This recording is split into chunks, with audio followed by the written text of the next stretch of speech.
Good afternoon, I'm Karen Holmes Ward. It's been 50 years since the fall of Saigon, the end of the Vietnam War. For many Vietnamese Americans, April 30th is a day to honor the lives lost and reflect on the lives forever changed by the war. Antoinette Antonio has the story of a Newton man whose birth mother thought he died being airlifted out of Vietnam until he tracked her down decades later.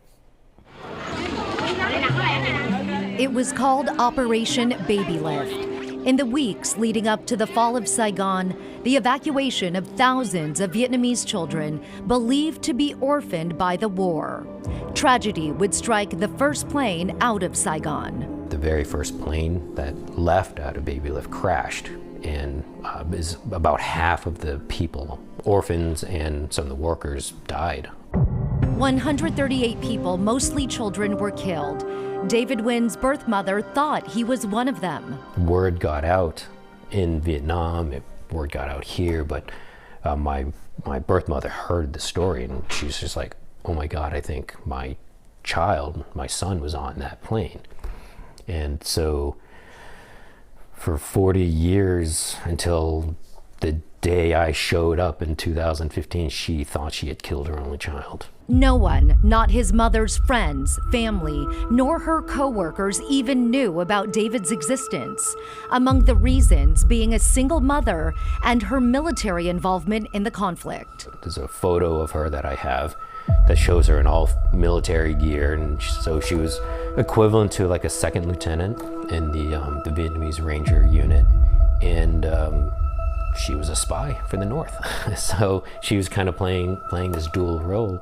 But yeah, she had never had told anyone. I don't really know the exact circumstances or the exact reasons, but I think one of them was it was just due to her kind of work and everything.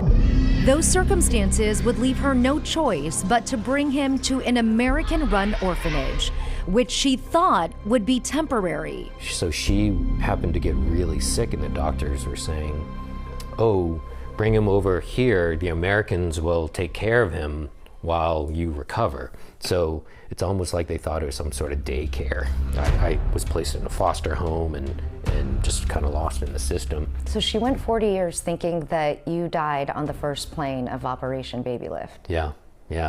And you know, as a parent myself now, I can't even imagine like holding that inside of you for 40 years and not telling anybody that you had a child.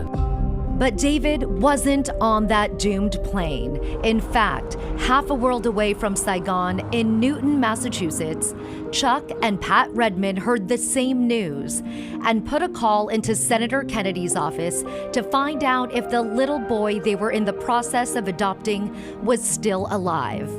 Relief when they found out he was, and would be on another Baby Lift flight among the thousands of children that would be adopted by families in the U.S. and other Western countries. Operation Baby Lift wasn't without controversy. In addition to the first plane crashing, critics also questioned the political motivation by the Ford administration, as it became clear the U.S. was losing the war.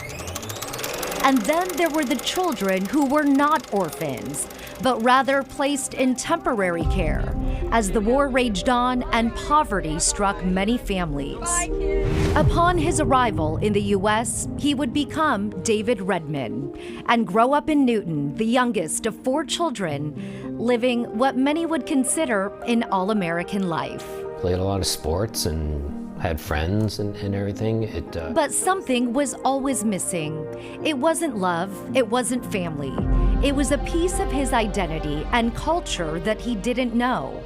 As a young adult, he would legally change his last name from Redmond back to Nguyen. Next came the search for his birth mother. My adoptive mother was always very curious. I mean, both of them were always very curious to know more about the story and know more about Baby Lift.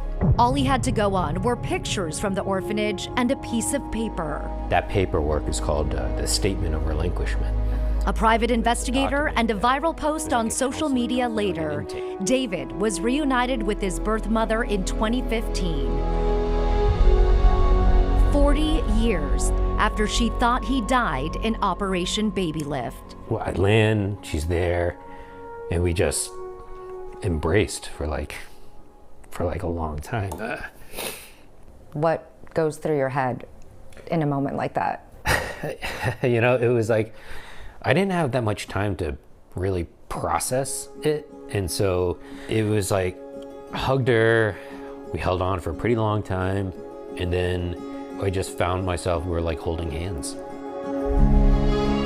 Despite the language barrier, David says he could feel the love and understand the sacrifice she made in a time of war. I can feel her sense of loss, and it's a major sense of loss for her, you know, having lost a child and holding it in, you know, all these years and everything. So since that 2015 reunion with his birth mother, David has returned to Vietnam with his wife and kids and his dad.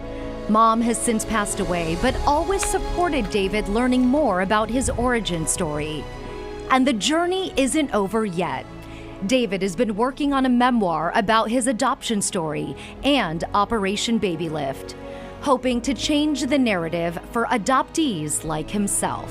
Trying to sort of shift the narrative where a lot of adoptees will immediately think that, oh, I was abandoned, I wasn't loved, and that's why I was given up. And until it's been proven otherwise, you should know that your birth mother, your father loved you. They took care of you. And so, you know, that brought me peace in knowing that I wasn't just unwanted. David tells me his birth mother carried so much guilt that she vowed to never marry or have children. Also partly because a small part of her thought maybe he could still be alive and come back to her, which we now know he did. For Cityline, I'm Antoinette Antonio.